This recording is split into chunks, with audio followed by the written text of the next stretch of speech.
Hi hello வணக்கம். நான் தான் எம்எஸ் சிவில் இன்ஜினியர் சல்மான். அஸ்ஸலாமு அலைக்கும். இன்றைக்கான வீடியோவில் நம்ம என்ன பார்க்க போகிறோம்னு பார்த்தீங்கன்னா 20x20 சைஸில் ஒரு ஹவுஸ் பிளான் பார்த்தீங்கன்னா AutoCADல நம்ம பார்க்க போகிறோம். இந்த AutoCADல எப்படி நம்ம போட்டிருக்கோன்றதை நீங்கள் இந்த வீடியோவில் பாருங்கள். வீடியோவை கடைசி வரைக்கும் பாருங்கள், அப்போ தான் நம்ம போட்டிருக்க டிராயிங் உங்களுக்கு புரியும். வாங்க இப்போ நம்ம வீடியோக்குள்ளே போகலாம்.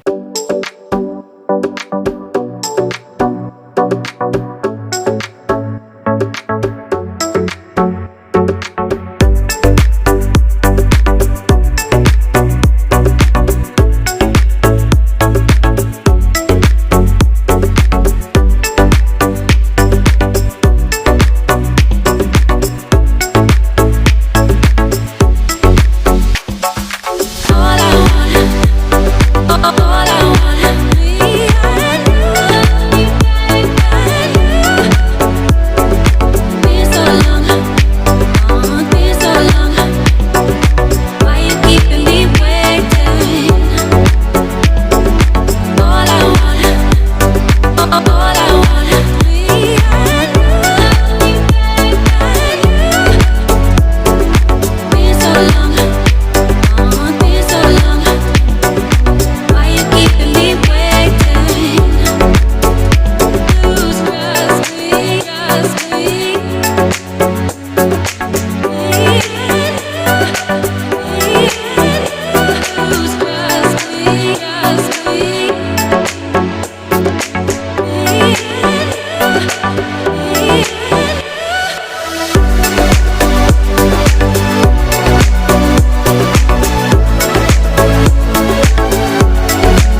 பார்த்தீங்கன்னா சிவிலை பற்றி நிறையா வீடியோ போட்டுட்டு வரோம். இன்னும் நீங்கள் பார்க்காம இருந்தீங்கன்னா எம்எஸ் சிவில் இன்ஜினியரிங் யூடியூப் சேனலை சப்ஸ்கிரைப் பண்ணி வச்சுக்கோங்க. அப்போ தான் நாங்கள் போடுற சிவில் கண்டென்ட் எல்லாமே உங்களுக்கு நோட்டிஃபிகேஷன் வரும். நீங்கள் எல்லா வீடியோவும் பார்த்துட்டு உங்கள் ஃப்ரெண்ட்ஸ் அண்ட் ஃபேமிலிங்களுக்கு ஷேர் பண்ணி விட்ருங்க. மீண்டும் அடுத்த நல்ல வீடியோவில் பார்க்கலாம். பாய் பாய்.